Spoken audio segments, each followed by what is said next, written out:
Before I get started, I want to introduce Dasha Brown, and I want to get Dasha's consent. Is it okay to videotape you for approximately 15 to 20 minutes? Yes, you have Yes. my consent. Okay. So, as I said, my name is Pamela Howard, and this is Dasha Brown. And so Dasha, what I want to discuss today with you. Um, First, I want to thank you for your time, and I want to address the COVID. I'm going to go back a little bit. Um, First, I want to give you a little background of how me and Dasha connect. Um, I've known Dasha for several years now. Me and Dasha are neighbors. Um, we live on Grouse Place, which is a community, a street, but a community. We are a community, and I'm gonna recall back to when COVID first hit. I was on my way back with my husband on vacation from Florida, and Dasha called us in a panic. So, Dasha, elaborate a little bit on how you were feeling at that time and where you were when the pandemic hit. I was scared. I was nervous. I was terrified. Um, Question though, why you start calling you in a panic? I was panicking my phone. Yeah, you called us like, we all at? We all at? The Maryland's getting ready to shut down, and you were just like, we have to make sure the grocery store is getting ready to shut down. We got to make sure we get go to the liquor store. So it was a panic. It was.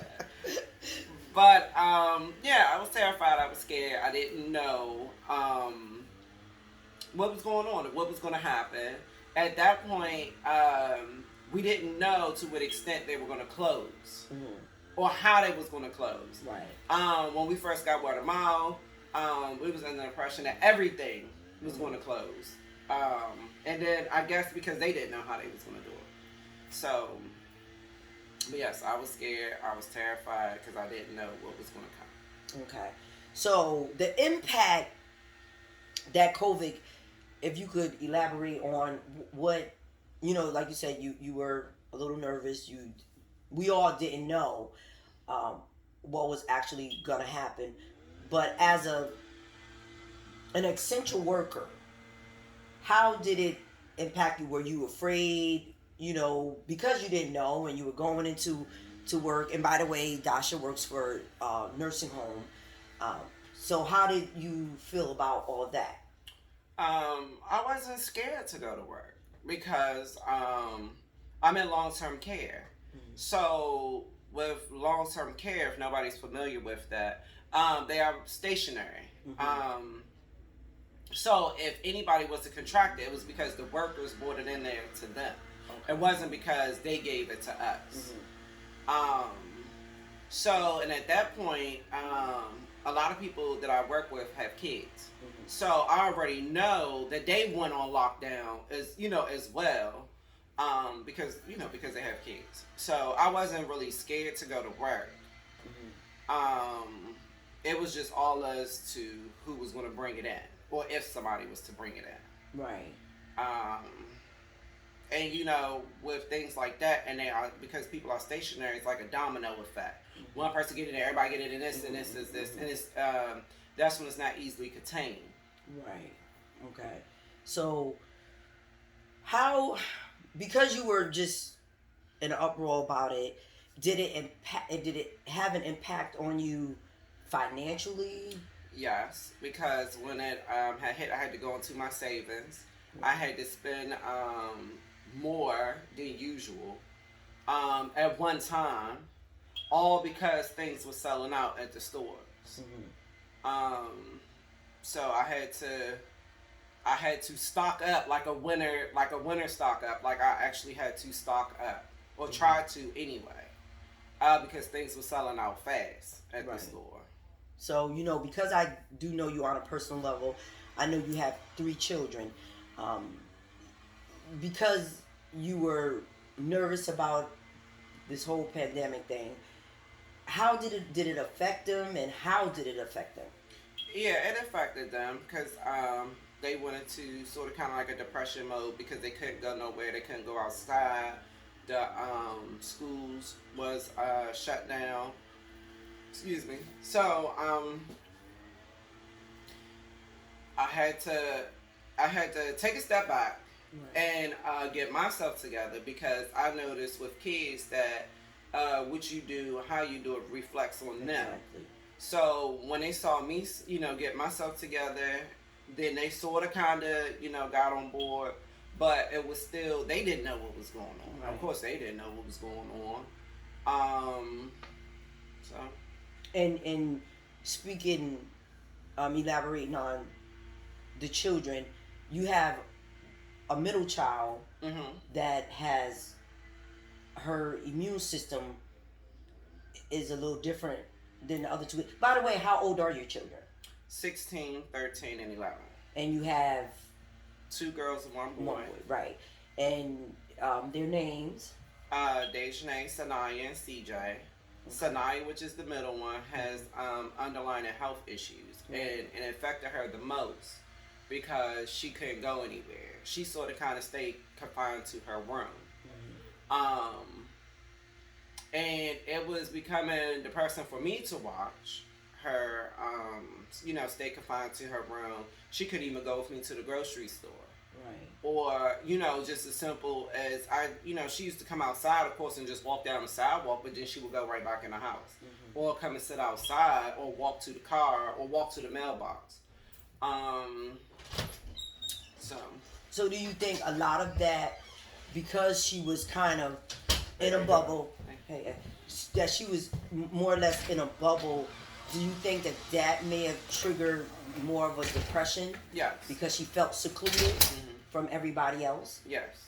And have you ever thought about maybe having her go into therapy? Because as we know it now, today, we're still living in a pandemic, okay? So we know life as we knew it will never be the same. So we know eventually they have to go back to school. Eventually we still have to kind of sort of get adjusted to this new normal. So have you thought about putting her into therapy or into some type of group therapy No. to help her? I thought about it at first, but being as though that I've learned to accept that this is going to be our new norm, she has as well. And over the months and up to now, she's out. Now she's moving around, and I let her do it at her discretion. Because I can't keep her in her room forever. Right. Well, I'm not keeping her in her room, but she understands that she can't be in her room forever. Right.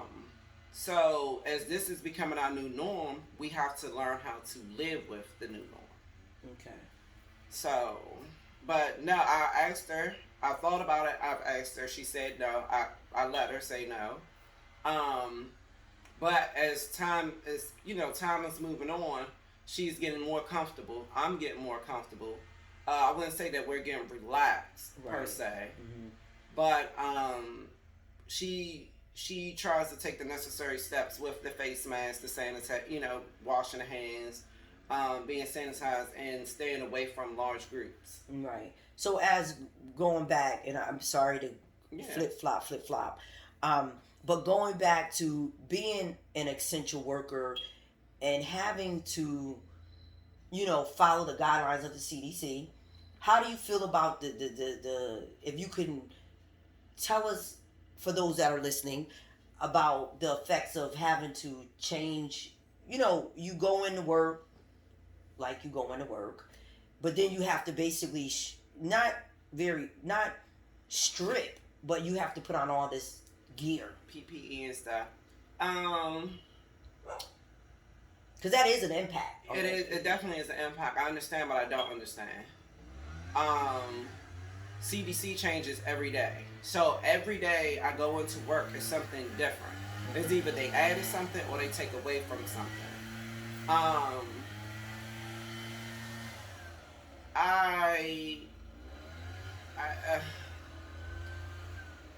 I understand the PPE. You know that you have to do all this, Mm-hmm. but I don't understand why one day they give it, one day they take it away. If it's going to be universal, make it universal. Right. If it's not going to be universal, because I'm assuming they come up with something every day because they learn something new every day. But versus taking it away is either put it in place, moving forward, put it in place, or take it away. And sometimes you can't even keep up with it. Right. Because it changes literally every single day. Every day you go on there, it's like, okay, y'all can do this. No, they said you don't have to. Oh no, but you have to. So that gets kind of tiring. Right. And it also becomes a struggle. I don't know if you had to or not, if you ever had to, but it becomes a restriction with your breathing. Yeah, see, I do. Imagine wearing a mask, a face shield, a gown, Yeah. all this every day. Yeah, and I for 8 empathize hours. with that For 8 hours. I watch, you from the news, you see have that, masks cutting into your face. Like the new mask we have to wear now, it's the N95, but it's a different kind of N95 than, I call them duck lips. The original N95s are duck lips. Mm-hmm. This N95 that we have to wear is a suction cup. So it's more of a restraint. It's more. This one is more of a restraint because it suctions, in your face.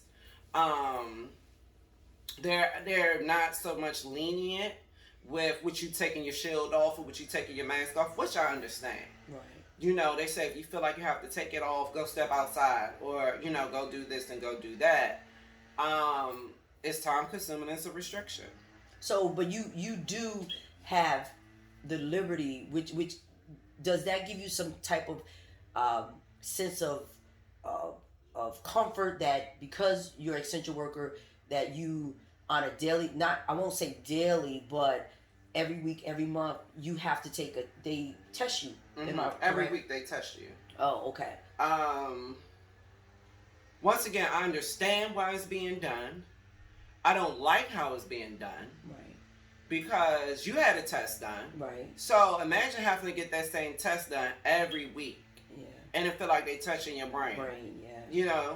So I understand it, but I don't like it. Right. But you know that in the scheme of things, is not only helping or saving somebody else's life, it's also saving your life. And because you do work, I won't say in the public, but you do go outside of work, outside of home to work, it's also saving you and your children to being exposed to the virus. But like you said, you could have it today, as we know, and you could be positive today or be negative today and get it tomorrow. And tomorrow be positive.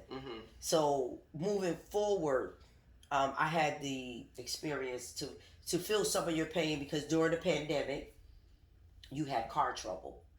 And because you had expressed to me before, and by the way, for those that are listening, me and Dasha, we talk on a daily basis and we sit and have coffee and we talk about everyday, daily issues.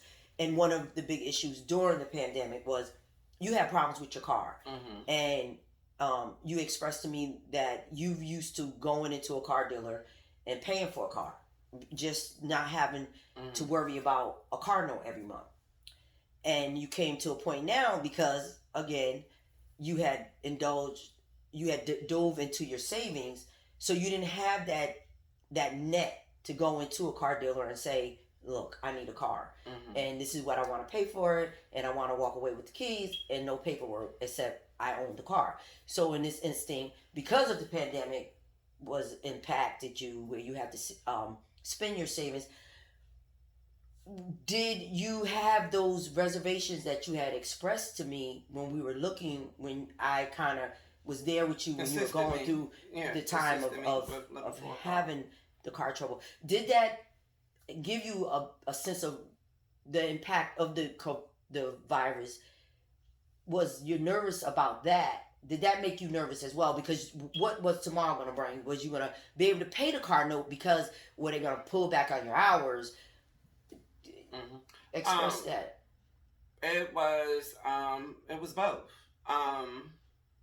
the pandemic really had an impact on that decision making. Yeah. Because I didn't know what was going on, and I knew that I needed to get a part time or pick up a part time job, but I didn't, I didn't know how it was going to work. It This whole pandemic situation, I'm just up in the air with it. Um, my savings, I definitely during the first couple of months, my savings was completely gone. So when I jumped out there and got a car, I just jumped out there on faith. Right, right. Um, And that's what we have to do sometimes. Yeah. Just, I mean, I empathize with that because it's hard, you know, with being a single mom and a mother of three and trying to make ends meet in the midst of a pandemic. So here we are today. You have a beautiful car, and we're still living in a pandemic. What are your feelings going forward? Because kids got to go back to school. How do you feel about Sanaya going back to school with her compromised immune system? I'm half and half. I'm all for the kids going back to school, but then I want to hold Sanaya back. And I'd like if they, because I know they're going into like I guess phase 2, phase 3, whatever with the school, and they're going to have kids start going to school in November. When they want all the kids to go back, Sanaya, I'm going to hold Sanaya back. Sanaya is not going to go to school right away.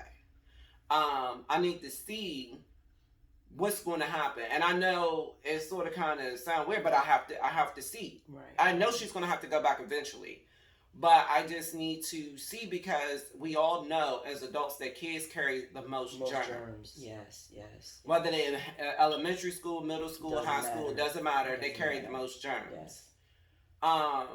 But a flip side of me, I haven't really heard of a lot of kids catching it.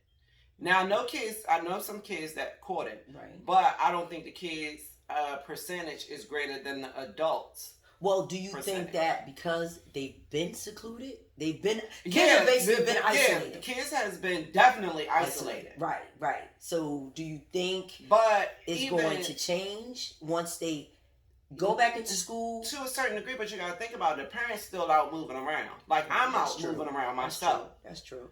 Grocery stores. Yeah, and- the parents are that's true. still moving around, and the parents have to leave and have to come back. Mm-hmm. Right. So, whatever. However, I haven't heard of the percentage of kids catching it being high. Now, I think I heard a little something when the kids went back to school in Georgia. It's like the numbers are. Right, yeah. Couple different states it did. Yeah, in different states they did. That was the first that I've heard of, that many kids. Right. Colleges. And stuff like that getting it. How does Sanaya feel about? Sanaya wants to go. She does. Yeah. Sanaya wants to go. Yeah. But I need to see the numbers. Right, right, and that's I as a mother, I totally understand that, and I think that is a good idea to slow walk her back into the community, might you say, because you don't know. Yeah, so and even though if Deja and Sanaya was to go back to school, they still have to come home.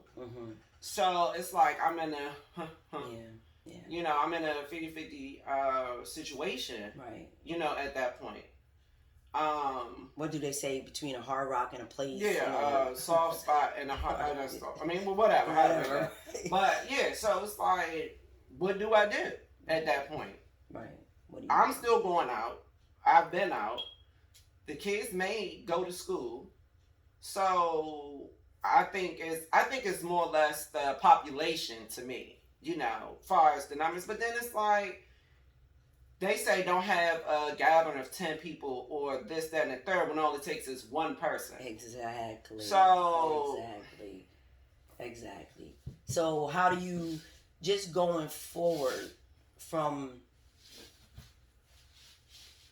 just me being in the crunches with you, might I say, because we all are going through this.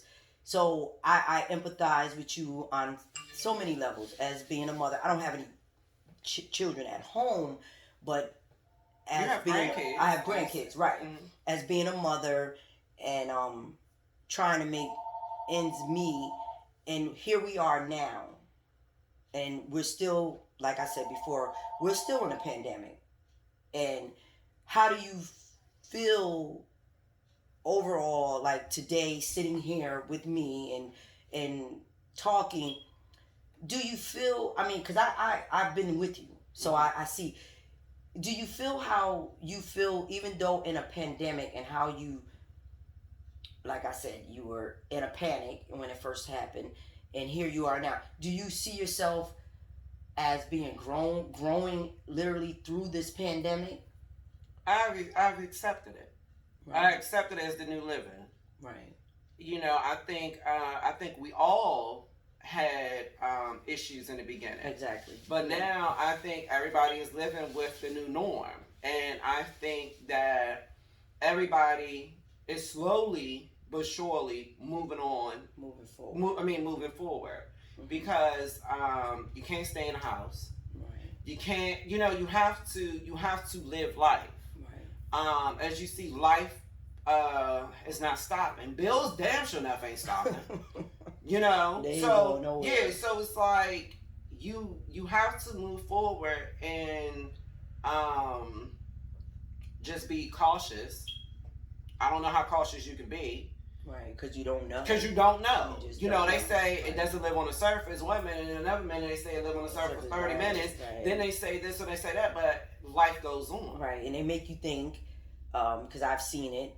Well, I'm going to touch that because I watch the news. And, you know, I know you, and you don't watch the news. And why is that? Why don't you watch the news to be aware of what's going on? Because it's depressing. Indeed it is. And I live in my reality, which is a lot of stuff on the news is not my reality. Right. It is to a certain degree. I mean, it scares you. Yeah, and it scares me. Yeah, it does. It does. But I feel like when I watch the news, I weigh the weight of the world on my shoulders. Yeah, that's true.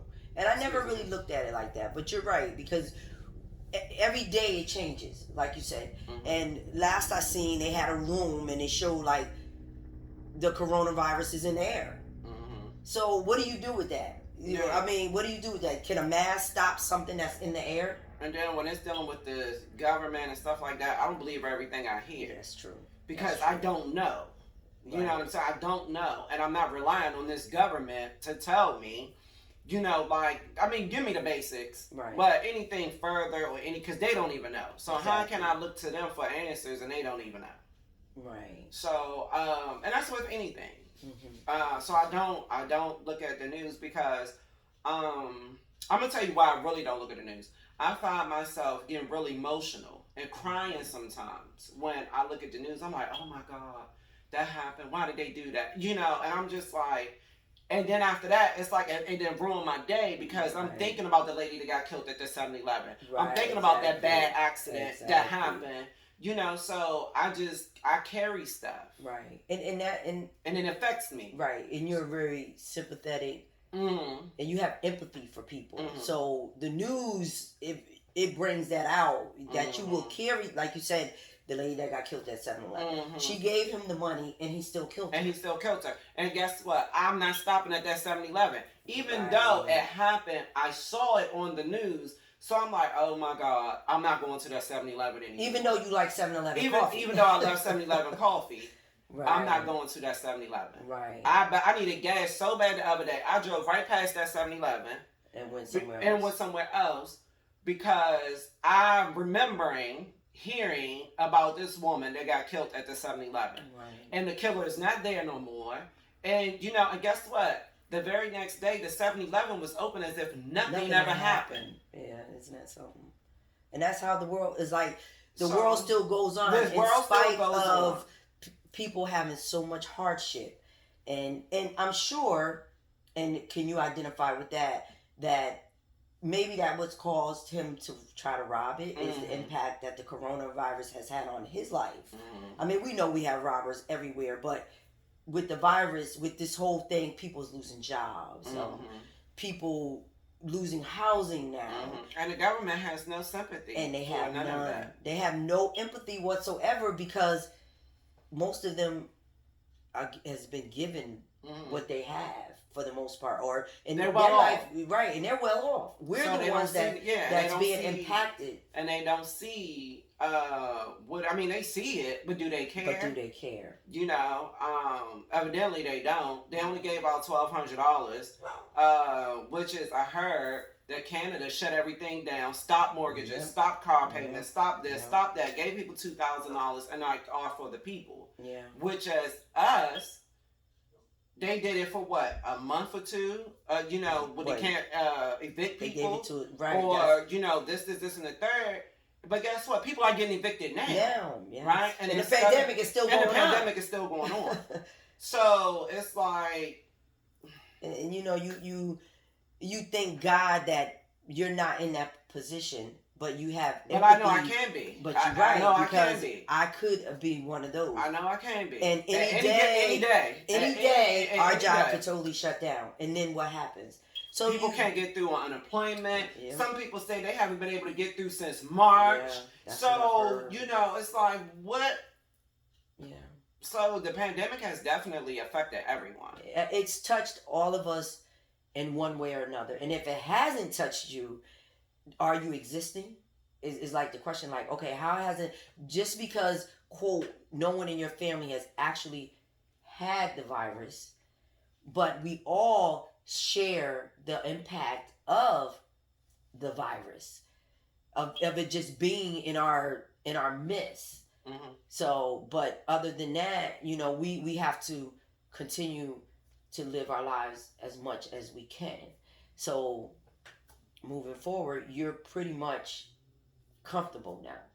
As far, I won't say comfortable. Yeah, I won't use that word. I would say acceptance and acceptance. Yeah, I won't say comfortable because it's there's no comfortability in not knowing, but in a sense that you have accepted it and all your fears, you're not fearing it anymore. To the fact that where you were in the beginning. No, might I say, because we can't live in fear because we can't change what is. We can only pray. Right. I only accepted it. And accept it. And that's a good way to put it. I accept it what it is. What it is. For things that I cannot change. What you can't change. That's true. Well, thank you for, yes, we did it. Thank you for your time. And as always, you know, we always sit and we chat. And is there anything else you would like to touch on as far as what living in a pandemic has done? We're here. We thank God for that. And the good thing about being in a pandemic, and we have empathy because we've talked about that, of other people not having what we have as a community, because we all have been here for one another in one way or another. Like you said in the beginning, it was you wanted to make sure we all had the necessities that we all needed as a family. You know, friends become family, and that's what we have on Grouse Place. So thank you. And how would you like to end our conversation, our session today? Same time next week. Okay. There you have it. Same time next week.